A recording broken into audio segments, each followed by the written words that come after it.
How to find people nearby you using Instagram account. First of all, you need to sign up an account for Instagram and install its app.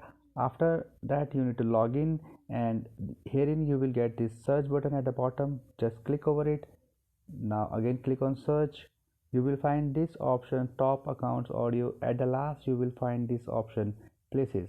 Just click on this. Click on this nearby places. Herein you will find there are so many nearby places nearby you. You can click any of them.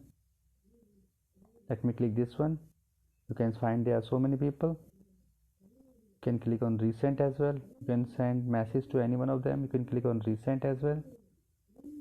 Here the recent post. So just I can send him message directly from here. He lives nearby me. So I hope you will be able to find people nearby you using these options.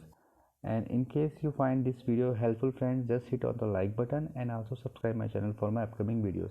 Bye bye friends, take care.